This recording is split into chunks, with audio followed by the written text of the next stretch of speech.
Hi, welcome to the Warhammies. Today we're going to discuss the Arbites Talent Tree. Fat Shark have finally released a blog on it, and I've only just got around to giving it a read and actually a detailed look. If you enjoyed the video, make sure to subscribe, and give the video a thumbs up if you liked it. Quick side note for those who don't like the way I pronounce it as Arbites, oh well, I'm going off the Black Library audiobooks and some painting guides by Warhammer.com. So the Arbites Talent Tree is going to be split down 3 paths, like the normal trees that we have, but the main ones they refer to in the dev blog, they're known as the Subjugator, the Exterminator, and the Investigator. Now, the Investigator is the class focused mainly on the dog, but we'll park that for 1 second and get into the rest of them. So the Subjugator.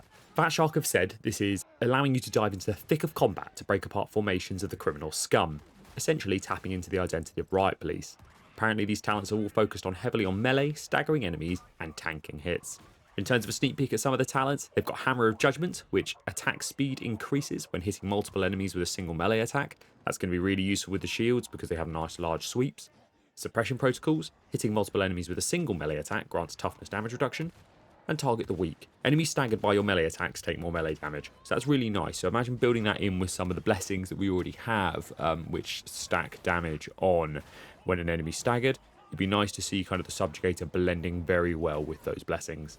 Then we move on to the Exterminator. If you've watched the gameplay trailer, the Exterminator is the unstoppable force walking with the shotgun. The sort of talent on this one is very much focused on shotgun gameplay. I'm really looking forward to this. Fat Shark have also released a forum post regarding some changes that are coming to shotguns to make them more impactful. Essentially, the relevant talents for shotgun can be found all over the talent tree, but it's the middle branch that have the most focus on them. This gameplay style for the Exterminator focuses on high power at close range, blasting enemies of the law with unflinching and implacable impunity. Sneak peek at some of the talents are Withering Fire, which improves range damage after reloading. Really handy if you're a panic reader like me with a shotgun, where you sit there and go, oh, another shell in. Up Close, which replenishes toughness on a close kill. Now, interestingly, it doesn't specify ranged or melee here, so that'd be very interesting to build up with Subjugator as well. And then March, which increases movement speed on ranged hits, which I think would be really funny if you're shotgunning and just start zipping around the map. Lastly, there's Investigator. Found on the left side of the tree, this playstyle focuses on eliminating high priority targets, elites, specials, and even monsters. They describe it as being on the chase, relentlessly hunting down a perp and bringing them to the Emperor's justice. The talents apparently here are quite varied and flexible, with a mix of melee and ranged talents. So while it looks like the Executor is very much focused on the shotgun and subject to melee, the Investigator very much seems focused on the dog. It's where most of the Cybermastiff related talents are. So if you're really thinking on building into the dog, you want to be an Investigator. So a sneak peek at some of the Investigator talents are No Escape, improved damage and movement speed after killing a special or elite.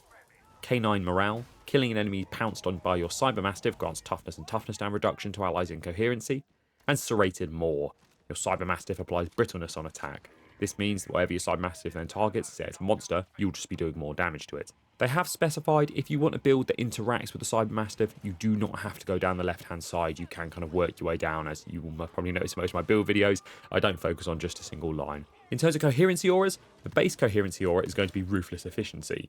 Simple but effective. You and your allies Coherency a bonus to reload speed. That's, not bad actually, considering some of the heavier weapons have a very slow reload. Be interested to see how much that speeds up by reloads, probably only about 10%. Then there's part of the squad. For those focused on the Cybermastiff, it makes your lure companion count as an ally for the purposes of Coherency. Essentially, this is a bit worrying because I imagine it's going to be like the Zealot's Loner, where we'll just have a bunch of RBTs running around by themselves and their dogs. It also gives you a small bonus to toughness damage reduction. Then Breaking Descent, which essentially this Coherency Aura increases the damage dealt by you and allies in Coherency against enemies that are currently staggered. That's really useful because most of the enemies you hit get staggered anyways, and especially with the kind of RBT's kind of build structure around Subjugator, you're going to be knocking enemies around and you're going to be doing more damage to them. Now, in terms of the Blitz and the way the dog works isn't how I thought it was initially. For the dog to work, all you have to do is double tap your ping button and your dog will pounce on something. Nice, simple, and works very well. So the Arbites do have separate Blitzes. The Arbites Grenade is the first base Blitz, which essentially, think of it like an impact frag. That's what it is. It works very similar to the frag grenade. However, it has a smaller radius, stronger punch, and explodes on impact. So nice, quick, and easy. Just lob, throw, and forget about it. There's then Remote Detonation. Now this Blitz works with the Cybermastiff. Upon activating it, an electrical discharge will burst from your Cybermastiff's position, dealing damage and heavy staggering impact. So it's really handy. That also works on monstrosities as well. So if your side mastiff's pounced on like a plague ogre and you pop it, it will stagger the plague ogre. Ability also recharges on a cooldown, so really handy there. It's not a grenade box one, it's just, I imagine, 60 seconds and bang, you're ready to remote detonate again. Now lastly, the one I'm most interested in is the voltaic shock mine. It allows you to set up proximity mines on the ground, spots of your choosing. As enemies draw close to it, it will activate and shock anything that comes near for it for a sustained duration. Having a look at the extended gameplay, you can see one of these in action. Now pull this up here. You can see all these enemies being shocked on the stairs while the dog's just kind of barking at them. Voltaic shock mines look fantastic because, especially with the new way that kind of higher level missions now work, having that moment where you can actually go, what I need to do is bolster up and hunker down before you then move on. Voltaic shock mines will allow you to kind of have that last line of defense of, if things are getting a bit too close and a bit too hairy, you can take a step back, voltaic shock mine, staggers them all, and you can go in and get the kills. Let's move on to the last thing, combat abilities. They haven't mentioned keystones in this, but we've got some combat abilities. So, the basic combat ability is the Nuncio Aquila. It's what we saw in the trailer. It's their big old loudspeaker with the big Imperial wings on.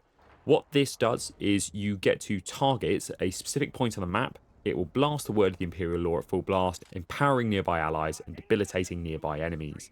So it kind of sounds like, hopefully, what will happen is we'll all get a bit of toughness regen and enemies will be staggered and suppressed. So I imagine it will work very, very similar to the Zealot's kind of holdy up medallion thing. Can't remember the name of it at the moment, but the next one is Castigator's Stance. This ability turns you into an unstoppable juggernaut, unleashing the Emperor's judgment as the enemies as you walk forward menacingly.